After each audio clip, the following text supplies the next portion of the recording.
معروف شاعر طاہر حنفی کے شعری آواز گمشدہ کی تقریب پذیرائی واشنگٹن میں ہوئی۔ تفصیل عمران منصب سے۔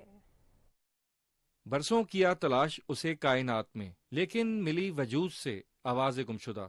شہر نارسا، گونگی ہجرت، خانہ بدوش آنکھیں، یرغمال خاک اور رشک افلاک کے بعد آواز گمشدہ طاہر حنفی کا چھٹا شعری مجموعہ ہے۔ واشنگٹن پریس کلب کے زیر اہتمام ہونے والی تقریب میں شعبہ صحافت اور ادب سے تعلق رکھنے والی اہم شخصیات نے شرکت کی۔ تقریب کی صدارت کرتے ہوئے ممتاز دانشور سید محمد حسین شاہ نے کہا کہ طاہر حنفی کی شاعری میں ایک نئے عزم اور امید کا پہلو جھلکتا ہے۔ اس موقع پر انور اقبال، ڈاکٹر اقبال نوری، میاں اظہر زمان، اسد حسن، زاہد حسین، نورین طلعت عروبہ اور پریس اتاشی ملیحہ جوانا نے بھی اظہار خیال کیا۔ اور یہ سفر طاہر سخن کا ہو مکمل رب کرے، زندگی کچھ مہرباں ہے اور کچھ شفاف بھی۔ ہزار پردے گرائے جائیں، دروغ گوئی کے تیر کتنے چلائے جائیں، حروف حق کا قوی اجالا ہر ایک صورت میں پھیلتا۔